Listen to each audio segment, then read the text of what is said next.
लड़की होकर तुमने डिवोर्स कैसे फ़ाइल कर दिया? मैं एक लड़की ने डिवोर्स फ़ाइल किया है एक और कैसे हैं आप सब लोग? आशा है कि आप सब लोग बहुत अच्छे होंगे। मैं भी बहुत अच्छी हूँ। और मौसम काफ़ी अच्छा था और हवा भी चल रही थी। कपड़े डालने आई थी छत पे, तो सोचा थोड़ी देर बैठ जाती। आज का व्लॉग मैं यहीं छत से ही स्टार्ट करती हूँ। तो आज मैं आप लोगों को अपने बारे में बताती हूँ कि मैं कौन हूँ, कहाँ रहती हूँ और मेरा नाम क्या है और मैं क्या कर रही हूँ प्रेजेंट टाइम पे। तो मेरा नाम है पूनम। पूरा नाम पूनम सिंह है। मैं लखनऊ की रहने वाली हूँ, यूपी लखनऊ। और अभी प्रेजेंट टाइम में मैं कुछ नहीं कर रही हूँ। मेरी जो पढ़ाई है वो मैंने ग्रेजुएशन कर रखा है और साथ में मैंने एलएलबी भी किया हुआ है, वकालत कर रखी है। और ग्रेजुएशन मैंने पहले किया था, वकालत मैंने अभी सडनली कंप्लीट की है। अभी नेक्स्ट ईयर ही कंप्लीट हुई है, 6-7 महीने हुआ है।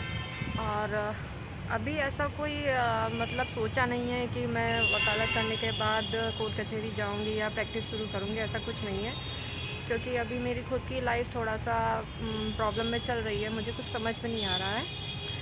एक्चुअली मैं अभी अपने मायके में रहती हूँ और मुझे अपने मायके में रहे हुए कम से कम 7 से 8 साल हो गया है। और मैं ससुराल मतलब पिछले 7-8 साल से मैं ससुराल नहीं गई हूँ। और वो क्या कारण है मैं आप लोगों को बताती हूँ। एक्चुअली मैं स्टार्टिंग से बताती हूँ कि मैंने मतलब मेरी शादी हुई थी, वो लव मैरिज शादी थी।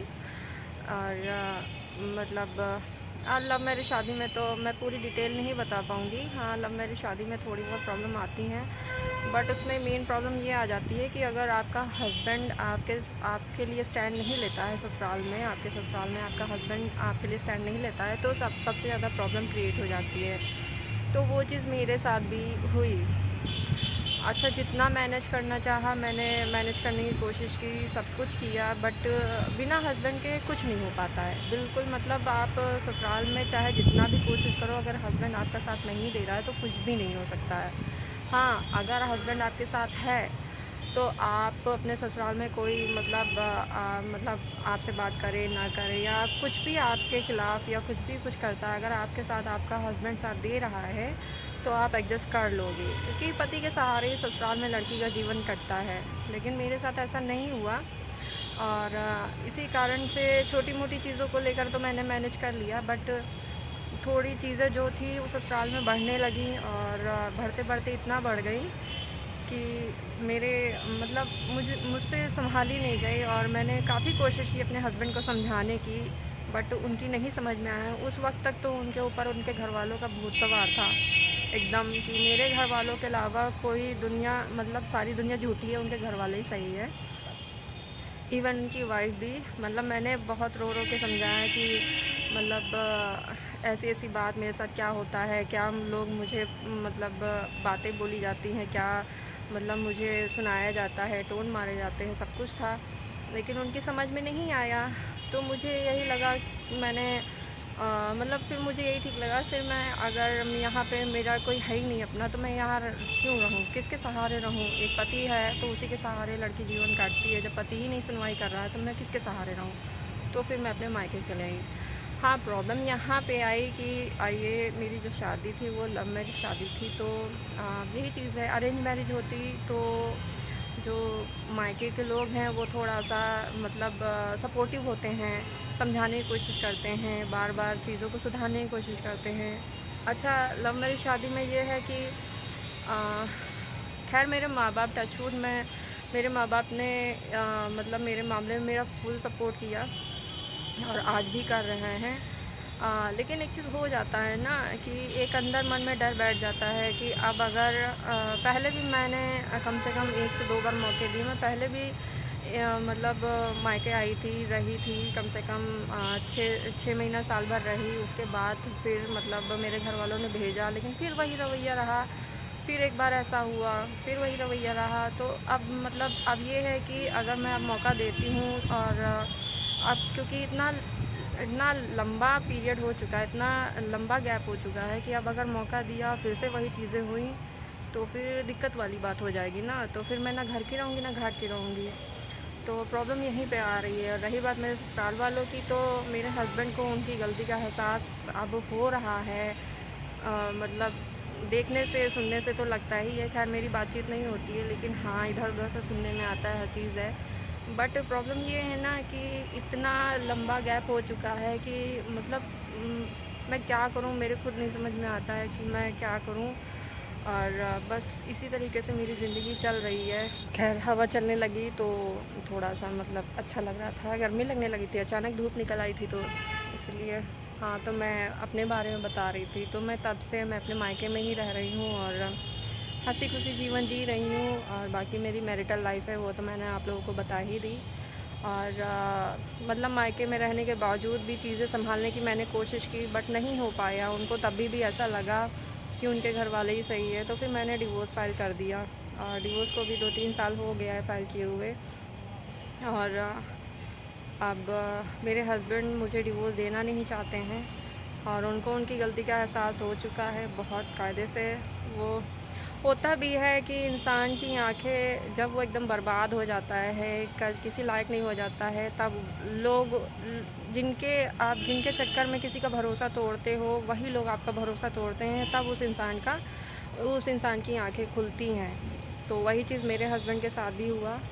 और मतलब कि जिनके बदौलत वो खूब फूलते फलते थे, सब कुछ था, और मेरी कही हुई हर बात अब सही साबित हो रही है। मैं उन्हीं के लिए ही मतलब कभी भी अगर कुछ होता था मैं उन्हीं के लिए ही लड़ती थी, क्योंकि मैंने अपने मायके की तरफ मतलब मुझे किसी चीज़ की ज़रूरत नहीं थी, क्योंकि मेरे मायके के मतलब जो भी ज़रूरत थी वो मैं अपने मायके की तरफ से ही पूरी कर लेती थी।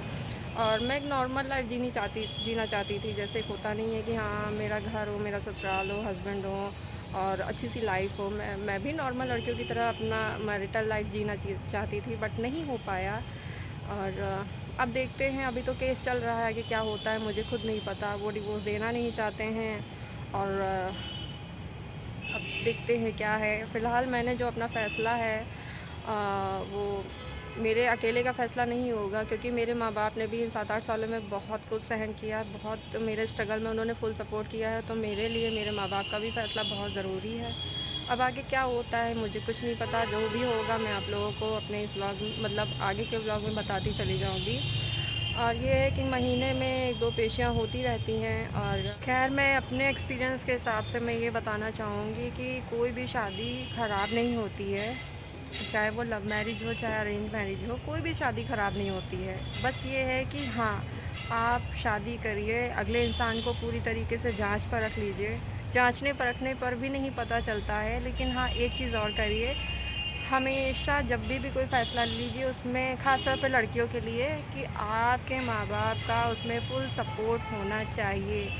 1% भी अगर आपके माँ बाप को लगता है कि मतलब उनको कोई भी डाउट है, तो वो डाउट क्लियर करिए, तब जाके आप फ़ैसला करिए। चाहे आप लव मैरिज करें चाहे अरेंज मैरिज करें, उसके बाद ही कोई फ़ैसला करिए। जल्दबाजी में बिल्कुल फ़ैसला मत करिए, क्योंकि ज़रूरी नहीं है कि जैसे मेरे माँ बाप ने मेरा फुल सपोर्ट किया है वैसे हर लड़की के माँ बाप उसका फुल सपोर्ट करें। कभी कभी अरेंज मैरिजेस में भी ये हो जाता है कि लोग लड़कियों के माँ बाप उनकी किस्मत कहकर उनके ऊपर डाल देते हैं कि तेरी शादी मैंने कर दी है, तू जाने तेरी किस्मत जाने।